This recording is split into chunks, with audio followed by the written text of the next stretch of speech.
pour commémorer un tel événement, je ne pouvais pas ne pas être là. C'est vrai, je viens du village, je viens à peine d'arriver, j'étais allé pour le 2e congrès de mon parti, mais là-bas déjà, je savais que le FPI, le parti mère de la gauche, préparait un événement important pour rendre hommage à tous nos frères, pour rendre hommage aux martyrs de la guerre contre la Côte d'Ivoire, à Diokoué et dans tout l'ouest de la Côte d'Ivoire. Donc, c'est tout, mais de toutes les façons, à Paris, ça va s'organiser. Donc, je suis là pour apporter tout mon soutien, non seulement au FPI, mais en même temps, pour qu'ensemble, on pleure le peuple ouest, on soutienne le peuple ouest, qu'on reconnaisse ce qui s'est passé à Diokoué comme un génocide dans l'histoire de la Côte d'Ivoire. J'entends des gens dire que oui, il y avait en face des mercenaires, mais non, il ne s'agit pas des mercenaires. Il s'agit d'un camp de réfugiés qui a été attaqué, massacré sous le regard de la communauté internationale de l'ONUCI. C'est de ça qu'il s'agit. Alors qu'ils avaient une mission de défendre les plus faibles. C'est pour ça qu'ils étaient chez nous, pour défendre les civils. Mais c'est eux-mêmes, l'ONU qui a pisté les tueurs. C'est pour ça que ça devient un génocide. Parce que ce n'était pas une guerre entre deux armées officielles, mais c'était un camp de réfugiés, des gens désarmés.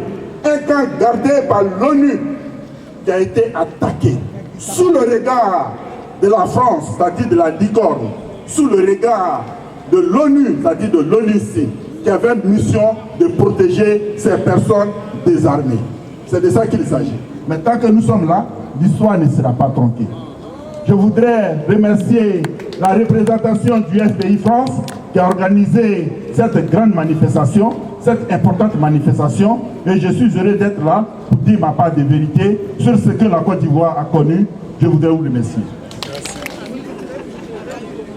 Bonjour à tous.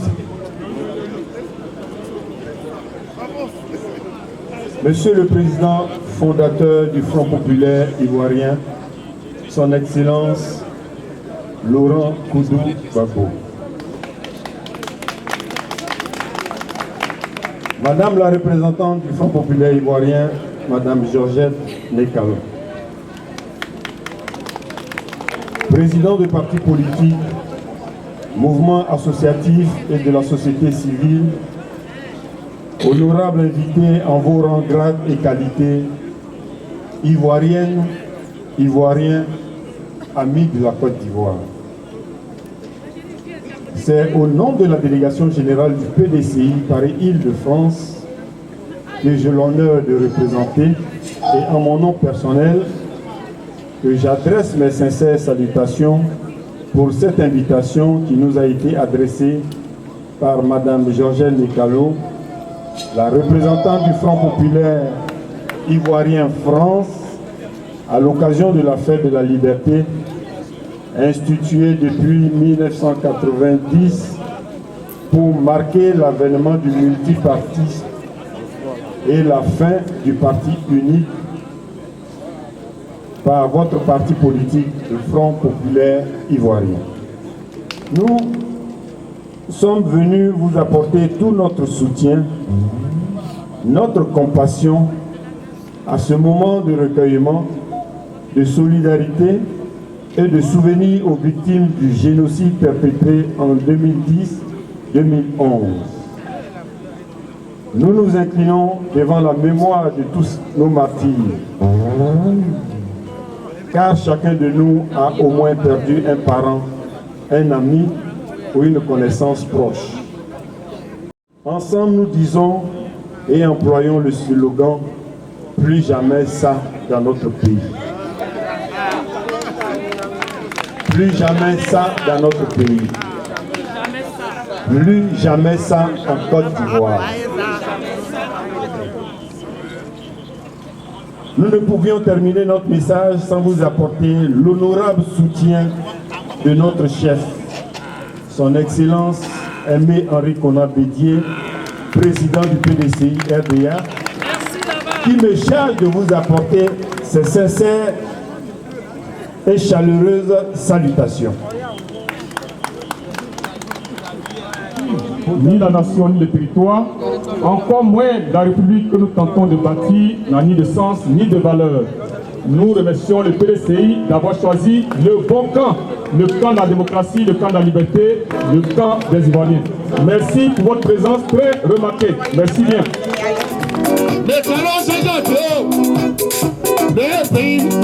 On ne s'amuse pas avec ça. Le pays, on ne joue pas avec ça.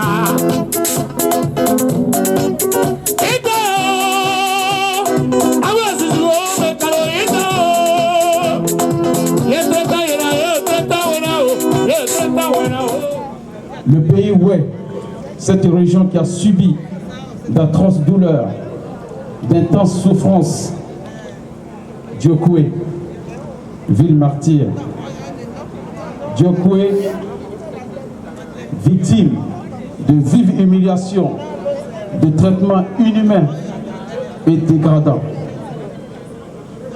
Diokoué, victime de génocide. La liberté d'expression de la population de Diokoué a été étouffée par la plus cruelle des manières, au vu et au su de tous.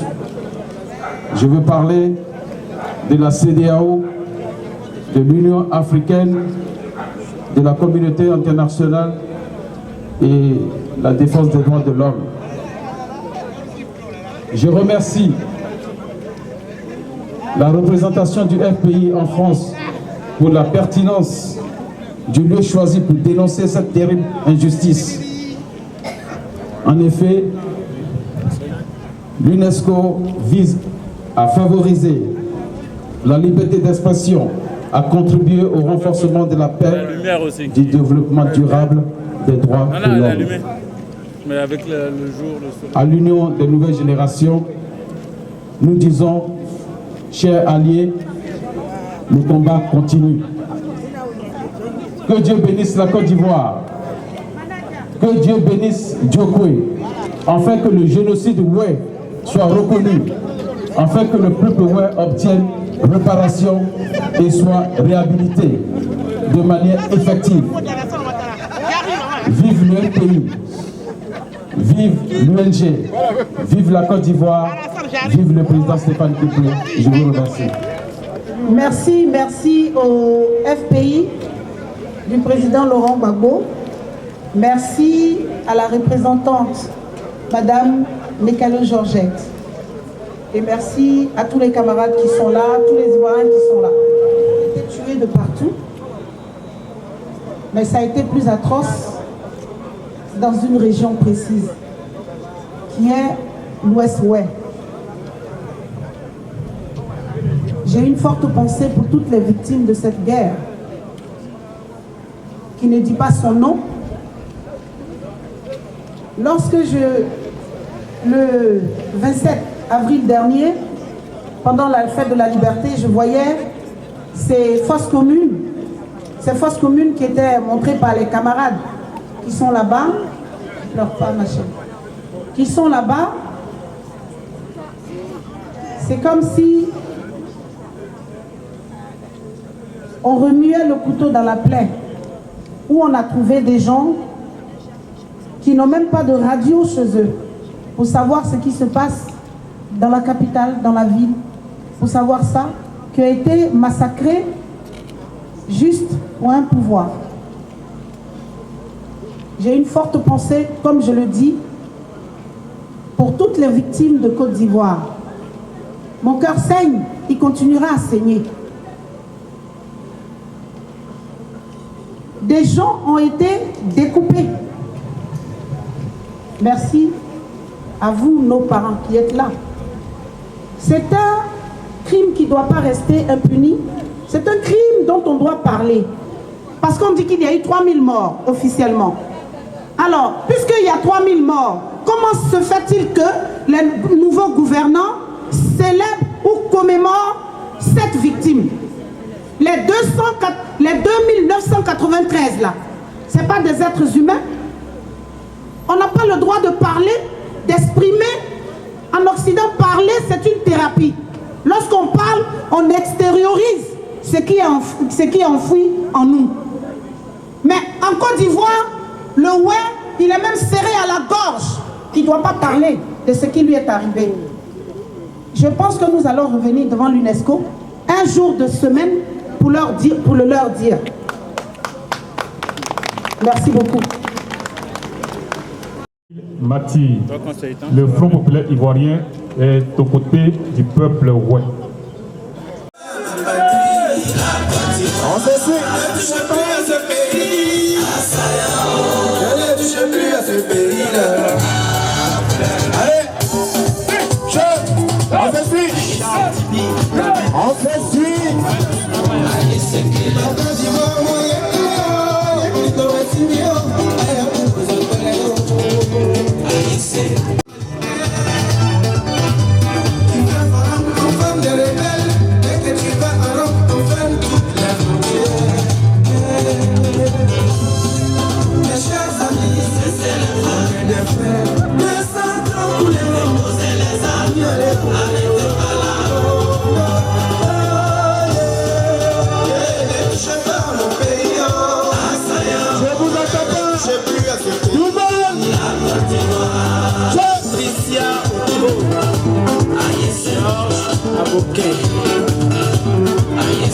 J'ai vu la guerre au Rwanda, au Libéria, j'ai vu la guerre en Angola. L'Afrique a tué ses enfants en se soumettant au jeu de l'Occident. À côté, avant l'homme politique, le pays n'est pas la boutique où on vient jeter des articles. Évitons le désordre. À cause de vos intérêts, les enfants me fuient le terrain, ne faites que les enterrer. Si vous laissez nos pauvres barbares, ils sont innocents, je vous ferai tous présidents. Ah ouais, on a travaillé 6 mois de héros. Un fauteuil présidentiel, c'est pas vraiment un blanc. J'ai libéré moi bien, ne vous trompez pas, j'ai un coloco. J'ai libéré moi bien, si vous insistez, la liberté.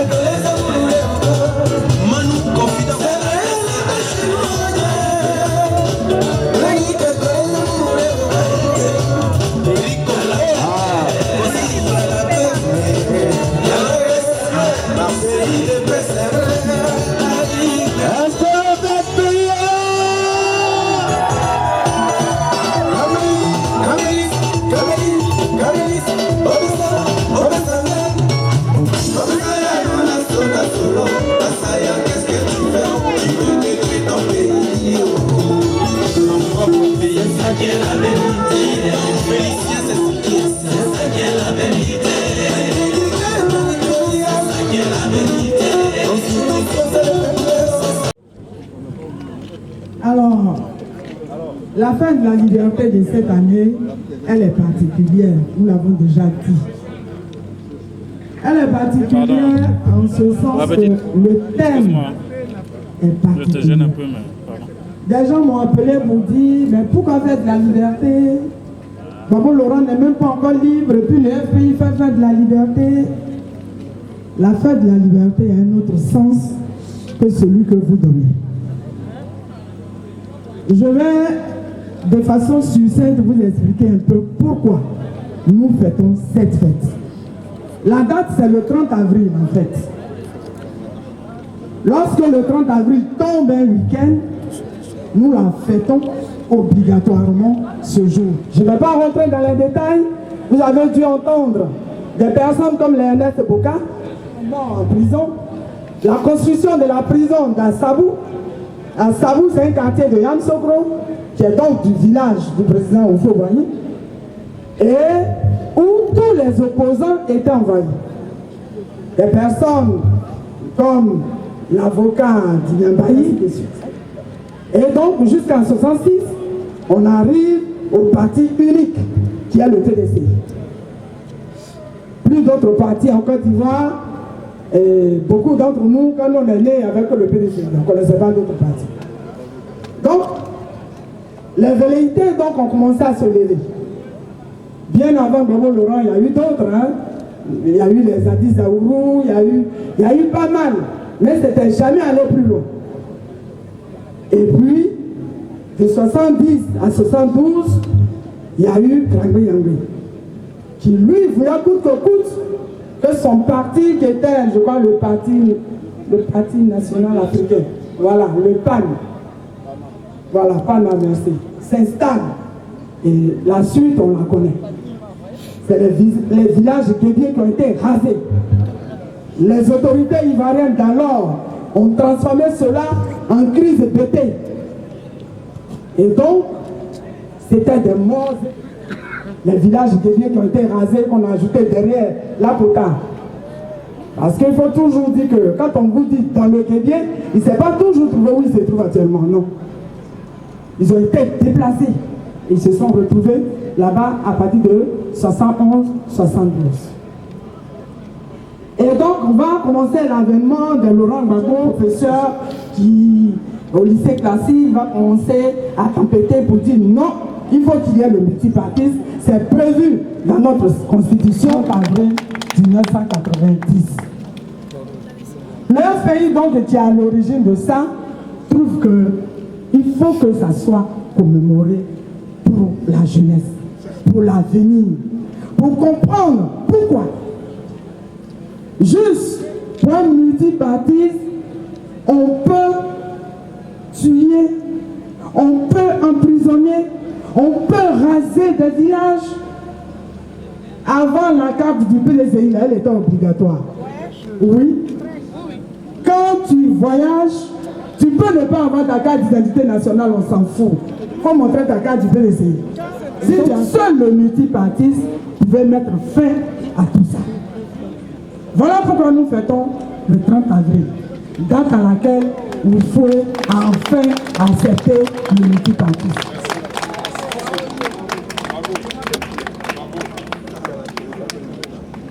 En deuxième point donc, ce qui nous réunit aujourd'hui, le terme de cette fête d'aujourd'hui. Sincèrement, j'ai le ventre noué quand je parle du génocide.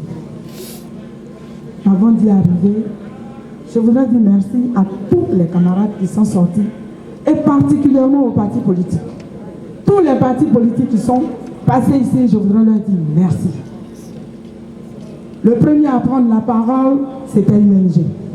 J'ai dit merci à l'UNG et à son président, Stéphane Kipré, de nous soutenir dans cette lutte. J'ai dit merci au NPR qui était là et dont le président lui-même a pris la parole. J'ai dit merci à la forte délégation du PDCI qui est arrivée avant 15 heures. 15 heures, la pluie nous a trouvés ici. C'est aussi ça le sens du combat. Le génocide en Côte d'Ivoire, nous devons faire le combat pour qu'il soit reconnu comme tel. 8 ans qu'elle n'a même pas encore sorti une virgule sur le dossier web. La révolte d'Egmont, la révolte du cercle de Dimokro, ils nous ont génocidés depuis toujours. Donc ce génocide-ci ne doit pas rester impuni. Mais il ne va pas rester impuni si vous vous levez pour le dénoncer, pour faire en sorte que ça soit reconnu. C'est pour cela que l'UNESCO a été choisi. Nous pensons nous trouver ici. Le lundi, nous allons leur remettre une motion pour leur dire. Nous sommes avec vous pour ce crime, pour qu'il soit reconnu, pour que réparation soit faite et que réhabilitation soit faite. Donc nous sommes avec vous. Et particulièrement la France reconnaisse ce génocide. Parce que ça s'est fait au vu aussi de l'ONUCI, au vu aussi de l'armée française. C'est à nous de faire en sorte que ça puisse être reconnu comme tel. Chers frères et sœurs, chers Ivoiriens, chers militants du Front populaire ivoirien, chers sympathisants, chers Africains, toute personne éprise de justice, nous disons que notre combat, le combat de Gbagbo Laurent, qui est le combat de la souveraineté, ne fait que commencer. Non, si votre président ne vous parle pas, c'est parce qu'il ne peut pas vous parler. Libérez le président. Libérez effectivement le président. Il n'est pas encore libéré.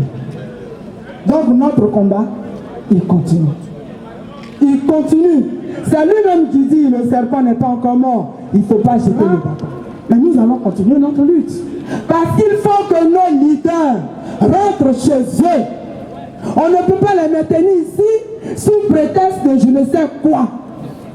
Donc, chers frères et sœurs, chers amis, chers militants, merci d'être là. Merci d'avoir bravé tous ces intempéries. Le président Gbagbo Laurent est avec nous. Et il sait que nous sommes réunis aujourd'hui. Et il vous soutient. Et il nous soutient. Merci à vous. Merci encore. Merci.